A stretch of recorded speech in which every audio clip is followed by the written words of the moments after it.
Este programa es posible gracias al equipo conformado por Gitanjali Suárez, Inmaculada Sebastiano, Melanie Pieruzzi, Carlos Javier Virgües, Fernando Camacho y Giancarlos Caraballo, y a todo el equipo de operaciones radio y Mundo UR. También puedes seguir la transmisión en vivo en mundour.com. Y recuerda que nos puedes seguir en @mundourweb, @radioescuelaur y @Rafael Arraiz en X y @Rafael.Arraiz en Instagram. Venezolanos ya está disponible en el canal de YouTube de Unión Radio Cultural.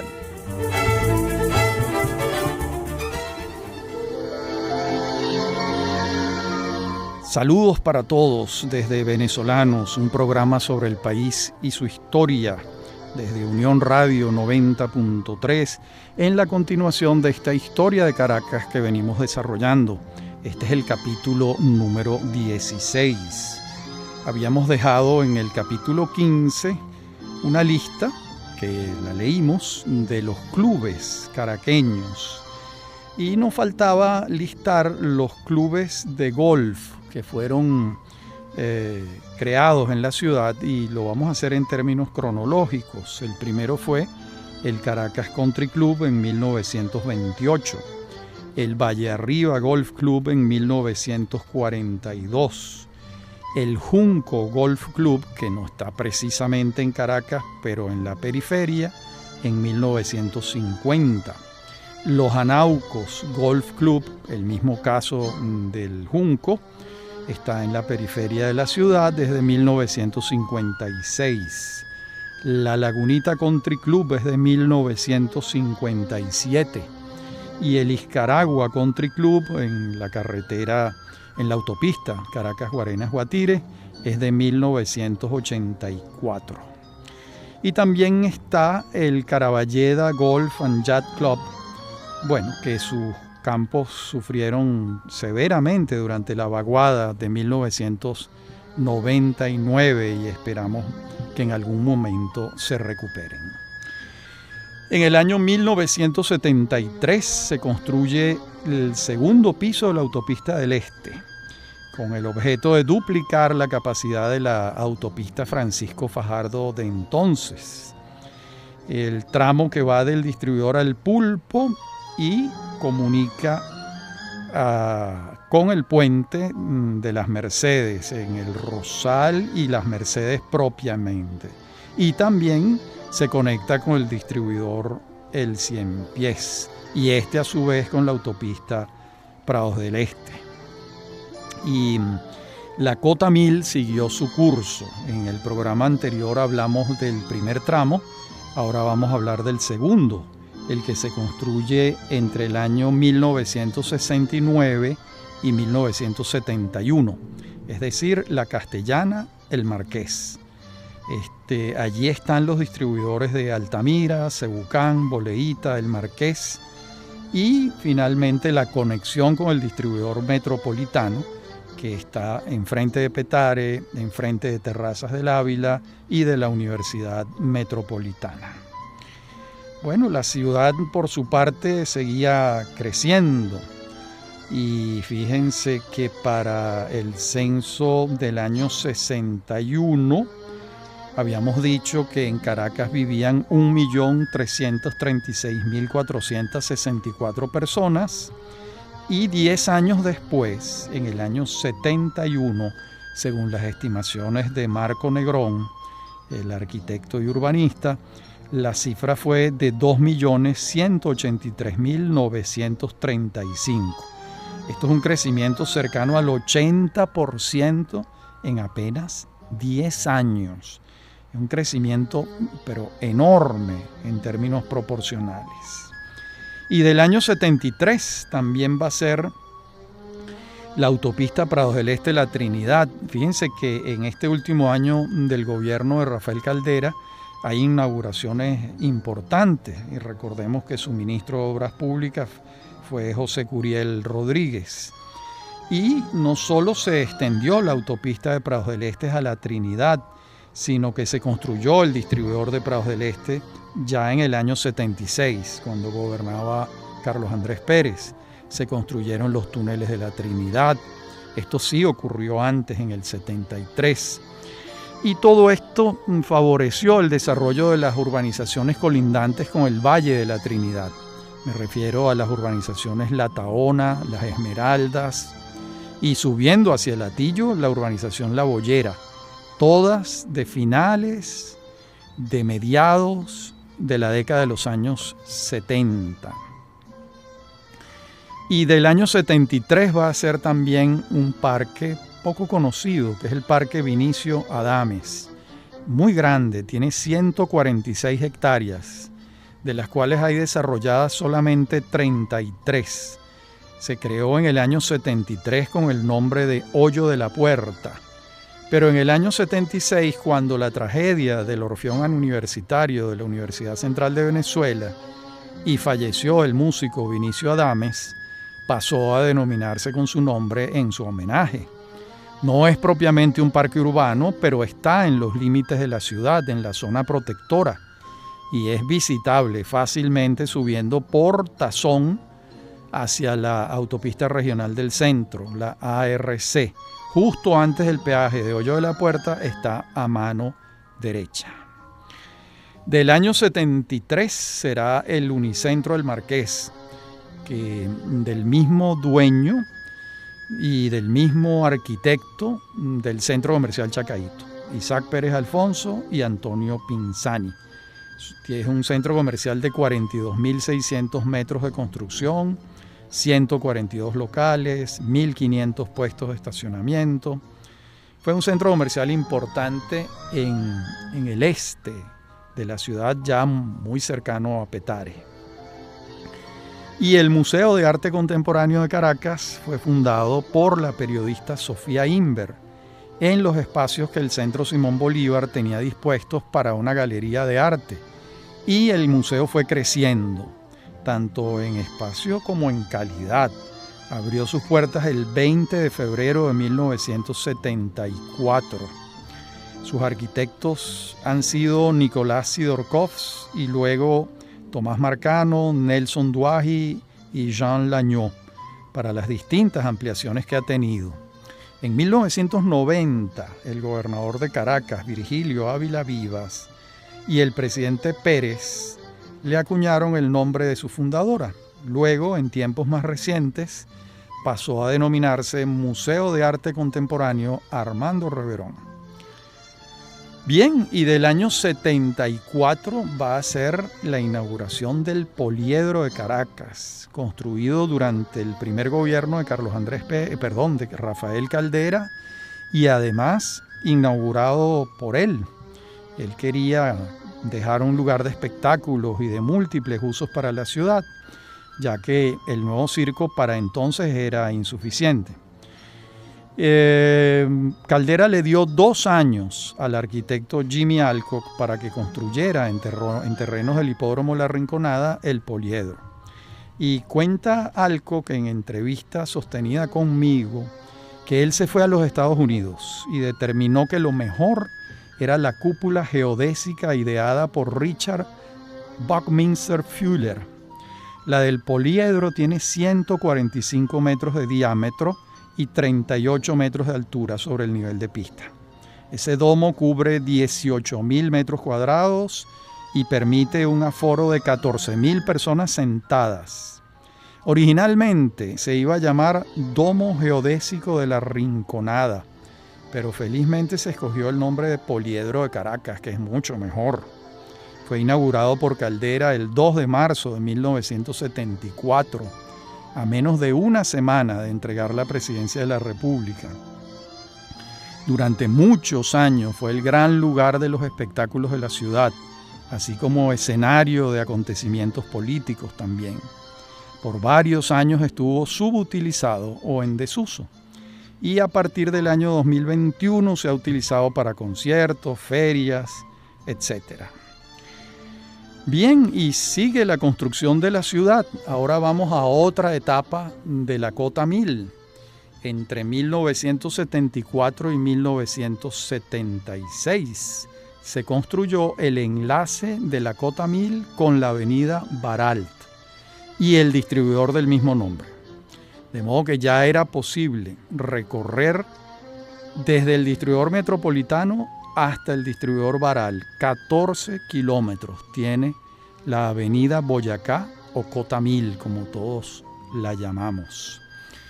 Y de 1974 y 78 serán las urbanizaciones Santa Rosa de Lima, Las Mesetas y Santa Inés. Pero a ellas nos referiremos en la próxima parte del programa.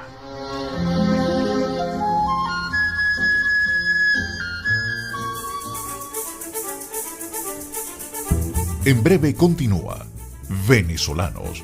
Somos Unión Radio Cultural.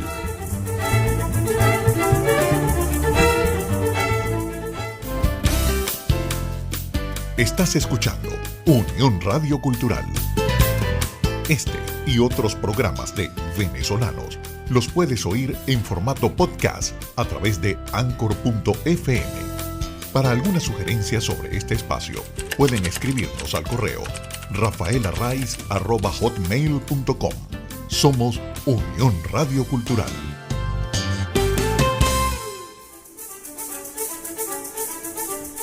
Estamos de regreso con Venezolanos.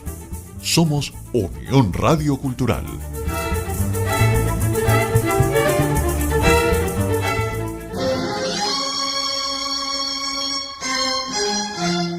Decíamos en la parte anterior que 3 urbanizaciones de casas y edificios de apartamentos se construyeron entre 1974 y 78, y allí están los espacios, las canchas públicas de la Federación Venezolana de Tenis y los campos de fútbol de La Guaira Fútbol Club, antes del Colegio Santo Tomás de Aquino.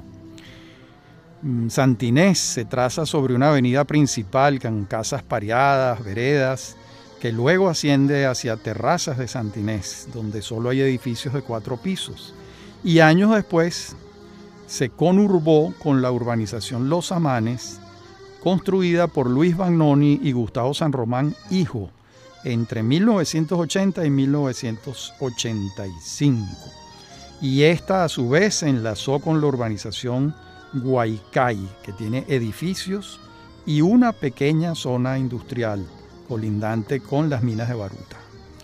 Del año 74 va a ser el centro comercial Paseo Las Mercedes, una obra arquitectónica de Jimmy Alcock. Las parcelas eran de Belén Clarisa Bellutini, Beclá, Ricardo París y Diego Cisneros.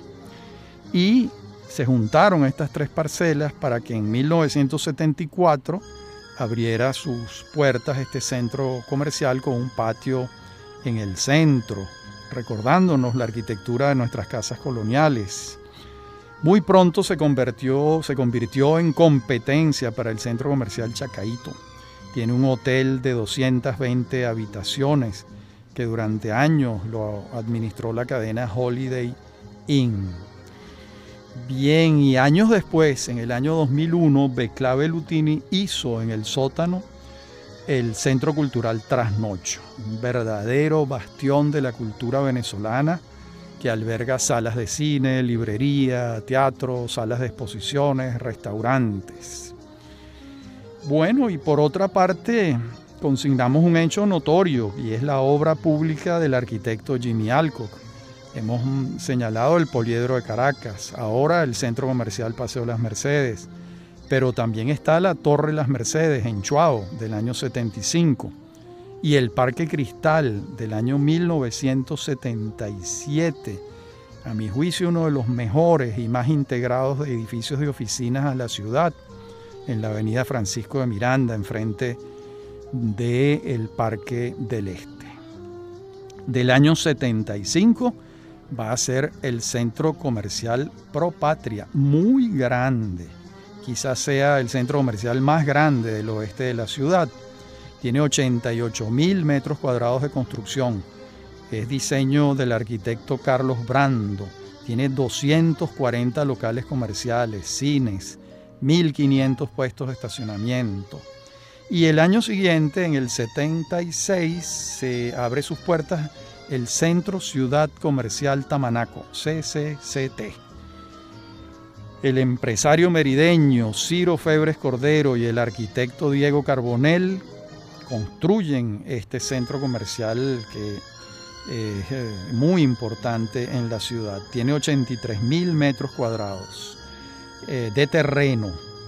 Ahí hay 4 torres de oficinas, un hotel de 200 habitaciones, 450 tiendas, 5.000 puestos de estacionamiento, en 480.000 metros cuadrados de construcción. El proyecto comenzó a avanzar cuando estaba en obras el distribuidor El Ciempiés. La segunda parte fue terminada en el año 82. La magnitud de la obra y los establecimientos nuevos que abrieron de inmediato se convirtieron en una referencia de la vida urbana. Por su situación geográfica, el CCT fue pensado para llegar a él con vehículos. De hecho, no cuenta con una entrada peatonal sobre alguna calle como tal. Pero la realidad se impuso y los peatones comenzaron a llegar por la avenida Andrés Galarraga, lo que hizo necesaria la construcción de rampas peatonales. Del año 77 es el Parque Zoológico Caricuao. Desde tiempos del gobierno de Raúl Leoni se había previsto el terreno de 630 hectáreas para un zoológico en Caricuao. En un principio se pensó que se denominaría Parque Zoológico Metropolitano, pero cuando el presidente Pérez adscribió el proyecto a Imparques, el nombre cambió a Parque Zoológico Caricuao. Fue diseñado por los arquitectos Enrique Herrera, Eduardo Robles Piquer y Pedro Balone, y fue inaugurado en el año 77. Y también de ese año es el Parque Recreativo Rómulo Gallegos, muy poco conocido. Fue decretado el 8 de febrero de 1977, con base en el proyecto de los vecinos de hacer un parque aprovechando el curso de la quebrada La Aguada en el Parque Nacional El Ávila. Está adscrito en Imparques, comenzó a desarrollarse en 2 etapas y con 2 entradas. Una, la de la quebrada La Aguada, en el final de la calle Cúpira de la urbanización El Marqués. Esa parte tiene 3,5 hectáreas. Y la otra entrada está en la urbanización La Urbina. Tiene 17,1 hectáreas. Esto es grande. Sumando ambas 20 hectáreas. Muy poco conocido por los caraqueños, pero muy frecuentado por todos los vecinos del Marqués, de La Urbina y de Terrazas del Ávila. Y en el año 77, gobernando Carlos Andrés Pérez, se crea la Compañía Anónima Metro de Caracas, con motivo de la construcción de la línea 4 del Metro de Caracas.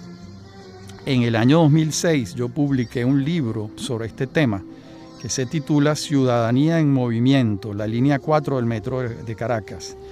Y allí dije lo siguiente, voy a leerles algo de ese libro que escribí sobre la línea 4 del Metro de Caracas.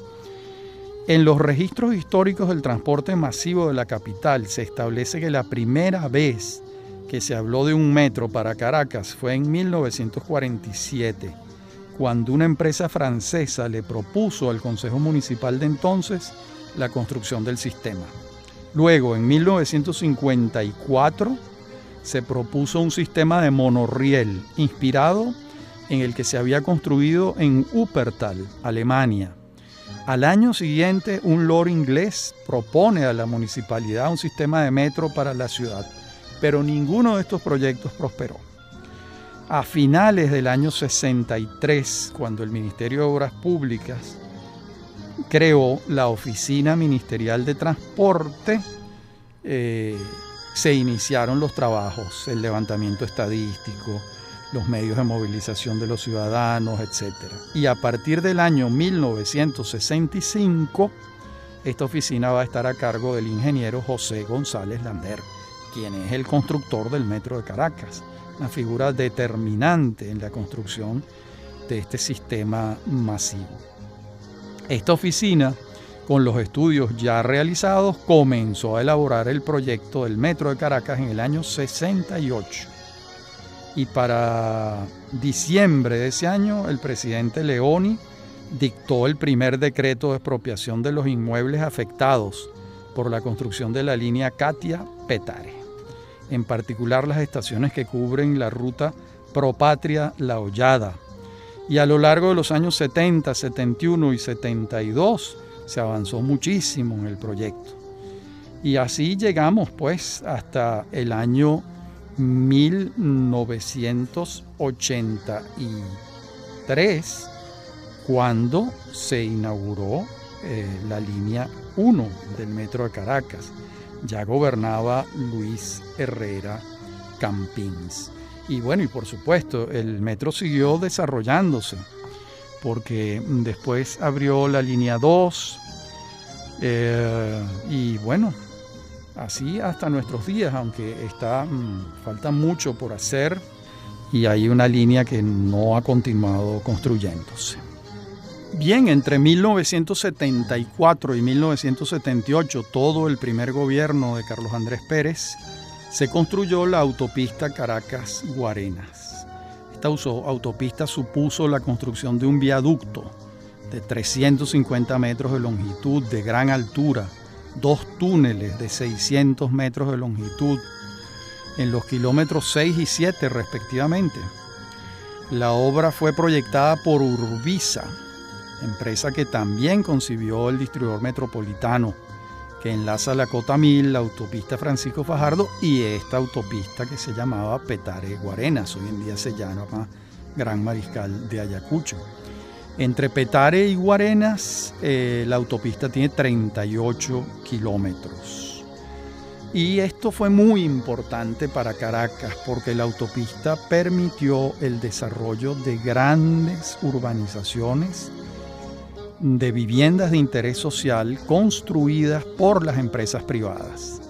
La empresa promotora Casarapa, Banpaís, Alberto Rodríguez y compañía, el grupo MMG, PGP Ingenieros, entre otras, construyeron grandes urbanizaciones donde vive mucha gente que viven allí y en su mayoría trabajan en Caracas.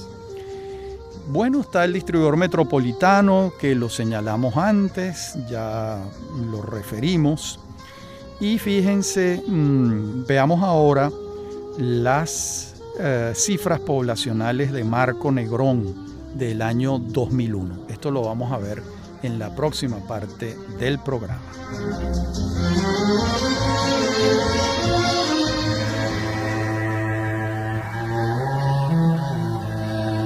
Decíamos en la parte anterior que hablaríamos de las cifras de Marco Negrón del año 2001. Bien, fíjense lo siguiente. Negrón hace las cifras y el porcentaje de crecimiento, ¿no? Por ejemplo, voy a hablar primero de los porcentajes. Entre el año 36 y 41, la ciudad creció 19,7%. Entre el año 41 y el año 50 es el mayor crecimiento de la ciudad. Creció el 28,7%. Estoy hablando de crecimiento poblacional. Entre el año 50 y 61 creció 25,8%. Muchísimo también.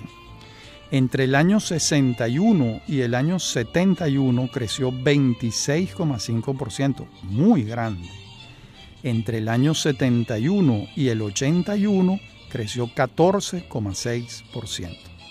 Y entre el año 1981 y 1990 se desplomó el crecimiento de la capital. Solo creció 2,9%. Volvió a crecer entre el año 90 y el año 2000, cuando creció 7,7%. Según los cálculos de Negrón, para el año 2000, la Gran Caracas tenía 3.354.197 habitantes. Como vemos claramente, el crecimiento de la ciudad se dio entre el año 36 y el año 81. Allí están las mayores cifras, y no son muchos años, ¿eh? Del 36 al 81, 45 años de crecimiento vertiginoso. También recordemos que en esos años es que recibimos los grandes flujos migratorios, italianos, portugueses y españoles, y colombianos en otra etapa. Fíjense, en pocas palabras, escuchen estas cifras que son muy elocuentes. En 40 años, Caracas pasó de 354.138 habitantes a 2.879.468 en apenas 40 años. Bueno, esa es la expansión de la ciudad. La ciudad se hizo allí, en esas 4 décadas de las que venimos hablando. Es una obra de 2 sectores, el sector público con la vialidad y con la construcción de viviendas a través del Banco Obrero, del Centro Simón Bolívar, etc., y del sector privado que urbanizó muchísimas haciendas y a partir de la ley de crédito hipotecario construyó de manera intensiva toda la ciudad, buena parte del sector privado. Y empezó la ciudad a crecer hacia los valles del Tuy, Guarenas, Guatire y los altos mirandinos. Bien, y fíjense ustedes, ¿no? Volvemos ahora a hablar del metro de Caracas, porque veamos algunos datos sobre este subterráneo. La red del metro de Caracas para el año 2006 estaba compuesta por 39 estaciones y 42,5 kilómetros de extensión. A ver, la línea 1 tiene 22 estaciones y una extensión de 21,4 kilómetros. La línea 2 tiene 13 estaciones y recorre 18,6 kilómetros. Y la línea 3 tiene 5 estaciones y 5,6 kilómetros de extensión. Hay que dar otro dato, y es que a partir de 1987, cuando gobernaba Jaime Lucinchi, se creó el Metrobús. En la actualidad hay 25 rutas urbanas que recorre el Metrobús. Bien, y llegamos al gobierno de Luis Herrera Campins entre 1979 y 1984. Aquí hay un aspecto importante. Para 1979, escuchen bien, amigos, toda la vialidad de Caracas estaba construida, absolutamente toda. Me refiero a las autopistas, a las avenidas, de modo que el gobierno ya no tenía la necesidad de construir obra superficial. Por eso todos los esfuerzos del gobierno de Luis Herrera estuvieron en el metro de Caracas y logra inaugurar la línea 1 el 2 de enero de 1983. Y los otros recursos los destinó Herrera a la construcción de obra pública, de edificios públicos y de parques. ¿Qué tenemos? El Parque del Oeste, por ejemplo. En decreto de diciembre del año 79 se creó el Parque del Oeste Jóbito Villalba, en un terreno de 46 hectáreas. El diseño de Gregory White y Elsa Salas de White. De las 46 hectáreas, 14 están ocupadas por el Museo Jacobo Borges y el Liceo Miguel Antonio Caro, que es la entrada de la avenida Sucre en Catia. En el año 2007 cambió de denominación, dejó de llamarse Jóbito Villalba y ahora se llama Alí Primera. Bueno, y el Foro Libertador también se empieza a construir durante el gobierno de Luis Herrera. Tomó 15 años, entre 1980 y 1995. Obra arquitectónica de Tomás Sanabria. Está integrado el Foro Libertador por la sede de la Biblioteca Nacional y el Archivo General de la Nación, todo al lado del Panteón Nacional. Bueno, la importancia de Sanabria para Caracas es de gran magnitud, realmente, ¿no?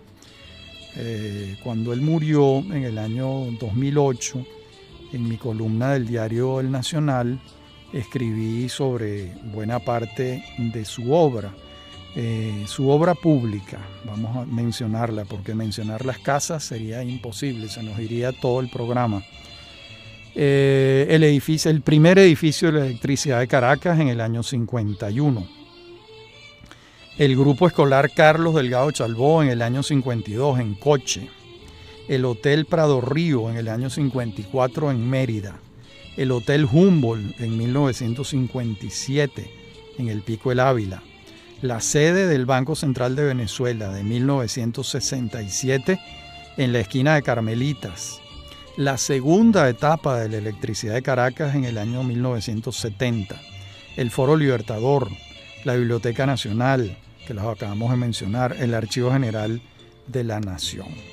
Ojo que en obra pública, la obra de Tomás Sanabria en la ciudad es de enorme importancia, en la línea de la obra pública de Carlos Raúl Villanueva.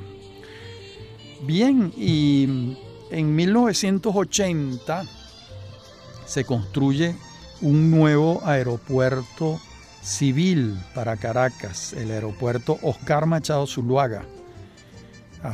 Porque fíjense, hacia finales de la década de los años 60 era ya evidente la necesidad de buscar un lugar para un nuevo aeropuerto civil, porque el Aeroclub Caracas en La Carlota estaba desbordado.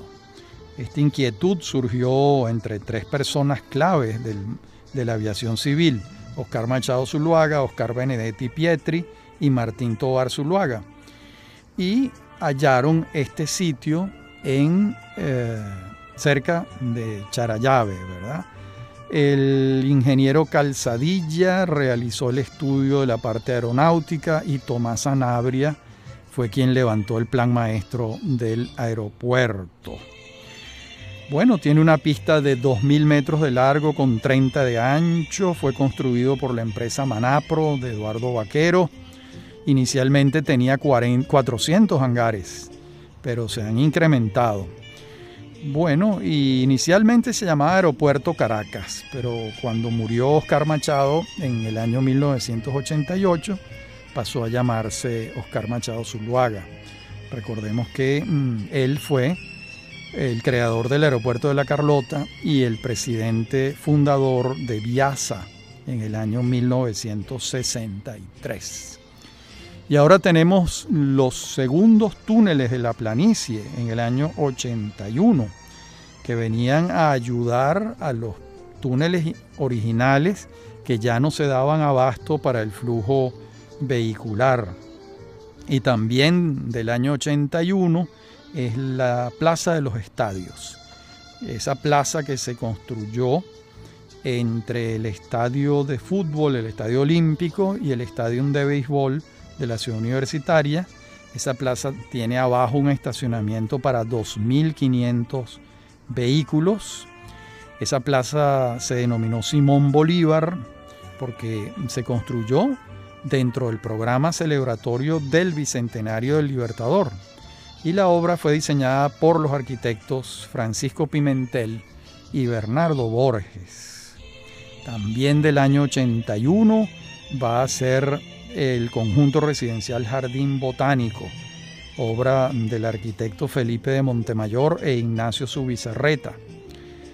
También de ese año será el conjunto residencial Las Danielas, que construyó el INAVI en las minas de Baruta, muy grande. Son 6 torres de 17 pisos con 600 apartamentos. Bien, y en la próxima parte del programa seguiremos viendo la construcción de la ciudad. Ya regresamos.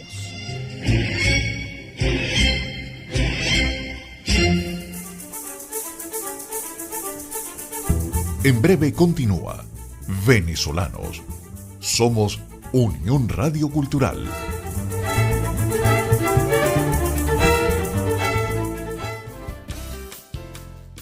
Estás escuchando Unión Radio Cultural. Este y otros programas de Venezolanos los puedes oír en formato podcast a través de Anchor.fm.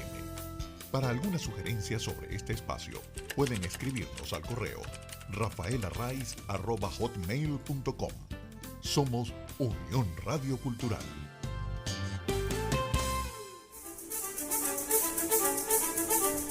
Estamos de regreso con Venezolanos.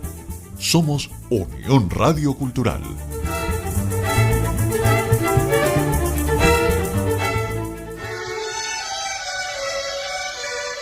Estamos en el año 81 y es cuando se construye el edificio sede de PDVSA. Bueno, en 1995 se construye otro edificio de PDVSA en frente que se llama PDVSA Sur. Ese edificio es diseño del arquitecto Helen de Garay. El edificio sede del Tribunal Supremo de Justicia es diseño arquitectónico de Julián Ferris. Antes se llamaba Corte Suprema de Justicia. Y ese edificio tiene un vitral muy hermoso del artista Alirio Rodríguez, de grandes dimensiones. La sede tiene 31.600 metros cuadrados de construcción. Como sabemos, está ubicado al final de la Avenida Baral, muy cerca del Panteón Nacional y del Foro Libertador. También se construyó el edificio sede del Ministerio de la Defensa en 1982. Diseño arquitectónico de Julián Ferris, otro gran arquitecto con mucha obra pública. También en 1982 se construye la Plaza Bicentenaria con 30.000 metros cuadrados de construcción, un diseño del arquitecto Oscar Tenreiro Dewitz, que concibió la Plaza Bicentenaria integrada como una extensión del Palacio de Miraflores, creando un espacio abierto, plano, y debajo alberga varios pisos de funciones administrativas, de estacionamiento, y colinda en su lado sur con el Liceo Fermín Toro. De modo que esto se llama Plaza Bicentenaria por el Bicentenario del Libertador en 1983. Ahí hay todo ese conjunto. Recordemos que cruzando la avenida Urdaneta, enfrente del Palacio de Miraflores, está el Palacio Blanco, que fue diseñado por Luis Malaucena y se inauguró en 1957. Y nos vamos al año 82, seguimos en el año 82, con la Plaza Brión de Chacaíto.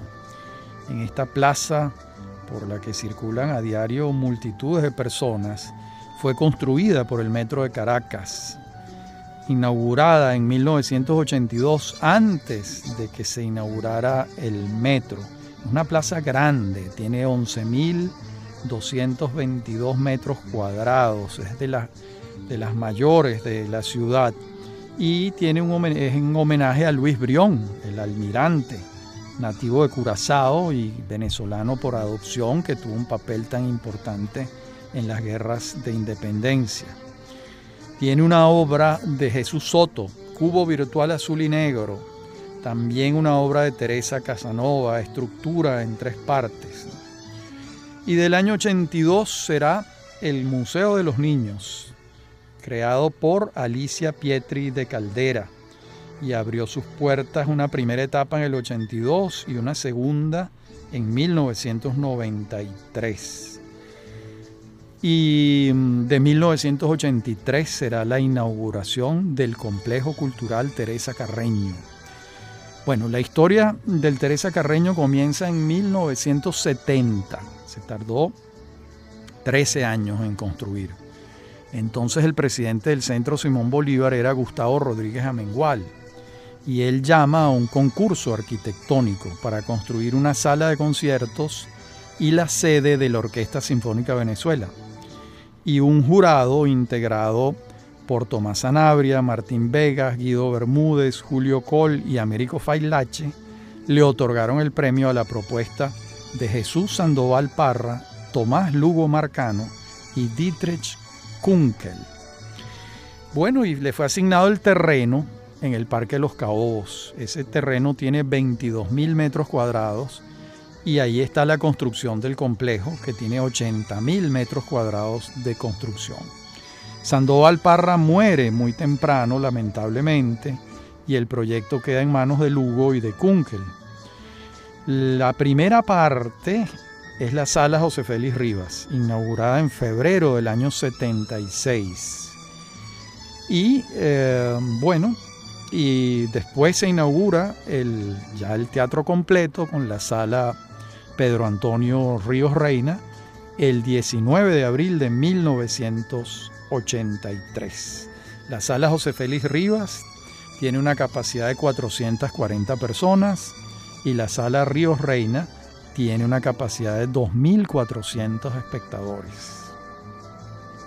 Las condiciones del teatro son óptimas en cualquier lugar del mundo. Allí hay conciertos, hay danza, hay ballet clásico. La pirámide por fuera del teatro está revestida con una obra del escultor Harry Aben, y en el lobby, en el foyer del teatro, cuelga una obra de Jesús Soto. A la vez el telón del teatro es una obra de Jesús Soto, y es realmente un orgullo de los venezolanos. Este es uno de los mejores teatros de la América Latina. Y bueno, fue construido a lo largo de varios periodos presidenciales. La iniciativa de construirlo es de Rafael Caldera. Carlos Andrés Pérez lo continúa y lo termina Luis Herrera Campins. Bien, habíamos hablado antes de la línea 1 del Metro de Caracas, inaugurada el 2 de enero del 83. Y con motivo de esa línea se construyó el Boulevard de Sabana Grande, en la vieja avenida Abraham Lincoln. Ese bulevar está trazado sobre lo que también era la calle real de Sabana Grande. En su extremo oeste comienza en la Torre de la Previsora y en su extremo oeste en el Centro Comercial Chacaíto y la Plaza Almirante Luis Brión. Ese bulevar suma 12 cuadras, 23 transversales que confluyen en el bulevar. Durante años fue el lugar predilecto de la bohemia caraqueña. Incluso llegó a contar entre sus ámbitos con un grupo de escritores y artistas aficionados a la fiesta y con un gran sentido del humor. Ese grupo se llamaba La República del Este. Allí hacían parodias de elecciones, había pues de todo, una gran inventiva y por supuesto el diálogo de intelectuales y artistas. Que ocurría, muy cerca estaba la librería Suma, ahí estaba un café emblemático de la ciudad que se llamó Il Piccolo. De modo que eso tuvo una vida muy cultural durante muchos años. También de 1983 es el Boulevard de Catia. Tiene 870 metros de largo. Antes fue la avenida principal de la urbanización Nueva Caracas. Allí el Banco Obrero construyó en 1929 un conjunto de casas. Y antes la Plaza Pérez Bonalde, que hoy en día se llama así, se llamaba Cataluña, hasta que en 1946 se rebautizó con el nombre del poeta caraqueño. Bueno, el Metro de Caracas hizo este paseo peatonal y lo inauguró en 1983. Tiene 40.000 metros de superficie. Fue recuperado en el año 2013. Y todos estos bulevares fueron concebidos, tienen la impronta del arquitecto de estos bulevares en el Metro de Caracas, que fue Max Pedemonte, a quien vemos con frecuencia caminando en el Parque del Este, y siempre es grata su presencia y el recuerdo de la obra arquitectónica de Max Pedemonte. Bien, la Plaza Caracas es también de 1983, dentro de las celebraciones del bicentenario del natalicio de Simón Bolívar. Esa zona donde está la plaza se había convertido en estacionamiento de vehículos. Y bueno, y ahora la plaza es un espacio abierto con granito en el piso, y allí se colocó el pedestal con el busto de Simón Bolívar de Victorio Macho. Esta plaza tiene 12.000 metros cuadrados y fue inaugurada el 7 de noviembre de 1983. Y hasta aquí llegamos hoy. En nuestro próximo programa comenzamos con el año 1983 y el Museo de la Rinconada. Ha sido como siempre un placer hablar para ustedes.